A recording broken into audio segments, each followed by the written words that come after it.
if the thought of having your parents sit beside you in class wasn't bad enough, then what about making you get up early on a Saturday morning to sit in detention? I used to have to do that, actually. What? Yeah, Saturday morning detention. Well, I had school Saturdays as well. Hold on, surely you weren't naughty enough. No, never. I was never in trouble. No. There were Saturday detentions at my school. Strict new rules here and policies were introduced by one head teacher who has transformed his Monmouthshire School's grades and attendance records. Alun Ebenezer, dubbed the Head from Hell, joins us in the studio, and his pupils, James, Callum, Georgia and Luca, are live from school to give us their verdict too. Hello. Good morning, everybody.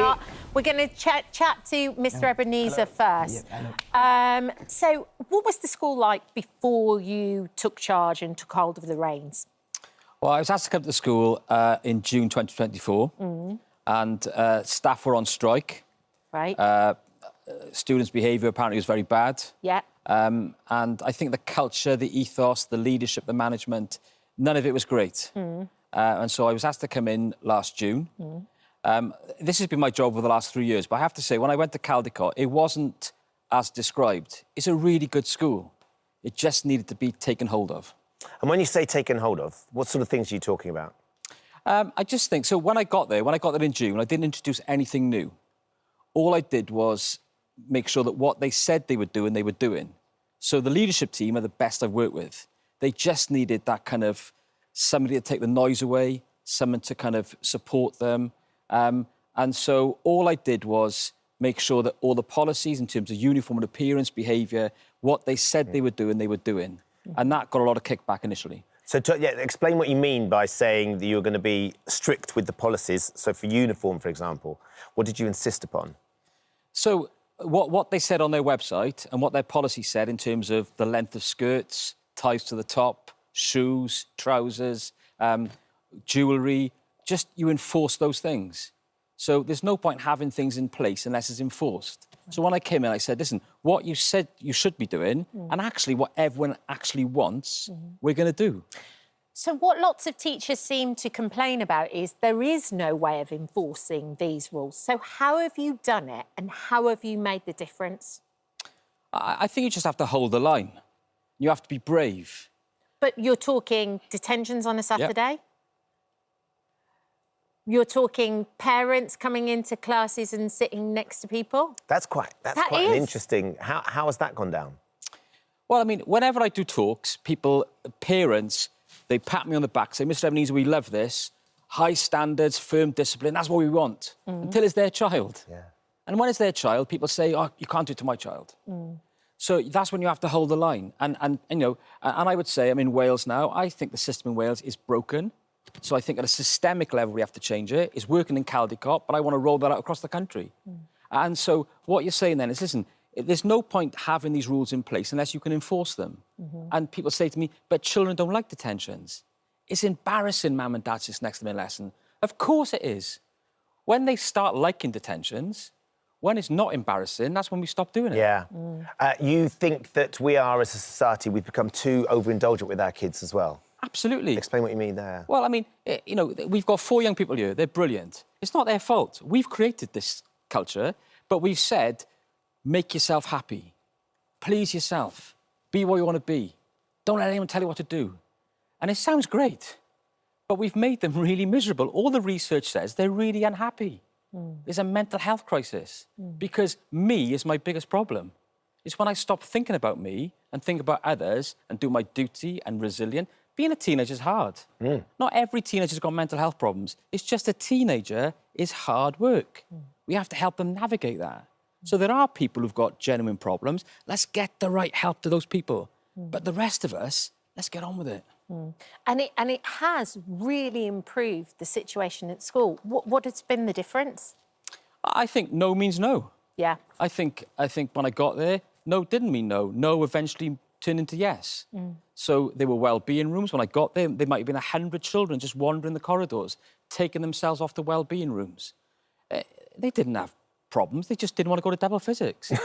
That's the top and the bottom of it. Yeah. And so, but now, so we've got an absolutely brilliant counsellor in school, and she tells me, at last, I can see the people who actually need the help. And the rest of them get the lessons. Well, look, we've got 4 students standing by. They're sitting there very politely and waiting, so we should hear from them firsthand what they make of it. Let's start with you, Callum.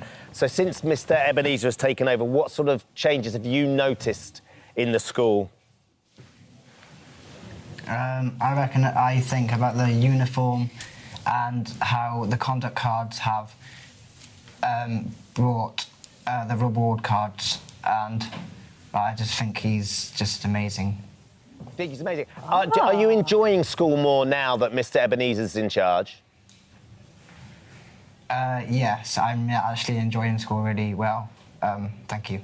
Callum, do you enjoy the bacon sandwiches as well? Yes, I enjoy the bacon sandwiches.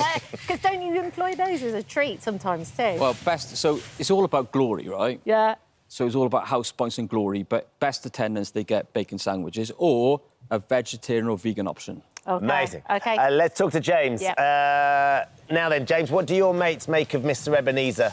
And what about, have you seen any of your friends in class? Have they had to have their parents sit next to them in any of their lessons? What's that like?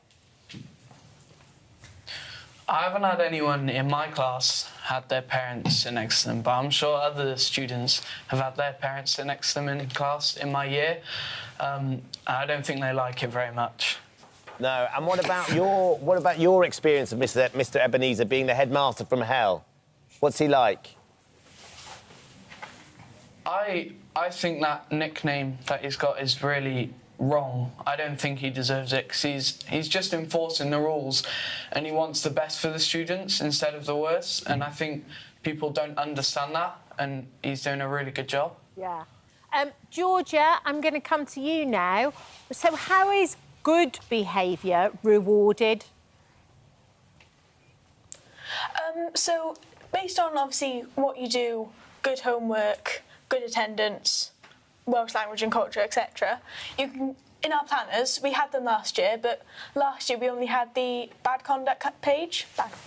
Now we've got the good conduct, and teachers can hand out obviously the good conduct points during class. Some teachers don't sign it, but that's fine because they go on the system. But I think it's had a really good impact on the school, because between me and my friend, we almost compete for the points. Yeah, so you like the competition. And what about you, Luca, as well? Because I think Mr Ebenezer introduced the house system as well. How important has the house system been for all of you and the school itself?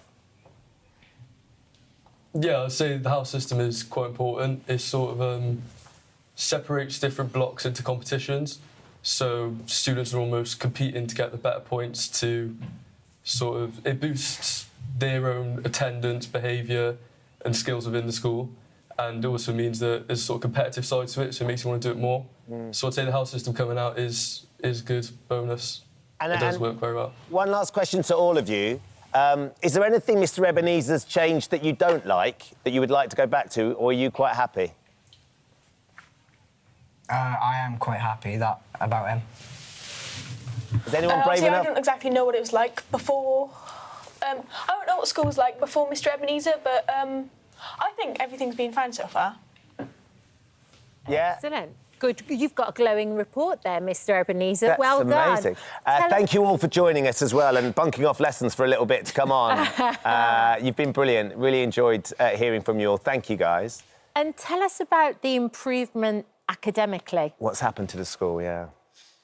Yeah, so obviously, schools are about children learning and achieving. My job is to prepare them for life, to give them a ticket to go to the next stage in life. Obviously, a big part of that is academic achievement. So all the things I've brought in terms of uniform, appearance, behaviour, attitude, that's, I love rugby. That's like the forward securing the ball.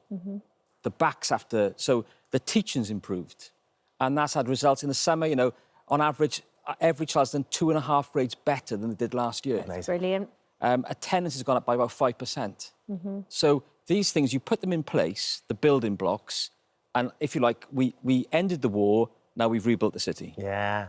Trending in the right direction. It's been great to meet you. Thank you. Very nice to meet you Thanks too. to all your students as well. Continue good luck with what you're doing. It sounds like it's not about luck anyway, it's just about hard work. And We've got waves. We've got waves. Not one of them wants to change anything you've done. Or they're not brave enough to say it, I'm not sure. One or the other, one or the other. Thank you all for coming here. So here's visiting our This Morning YouTube channel. We upload tons of new content every single day. So hit the subscribe button, like all the videos, and don't miss out. We'll see you in the morning.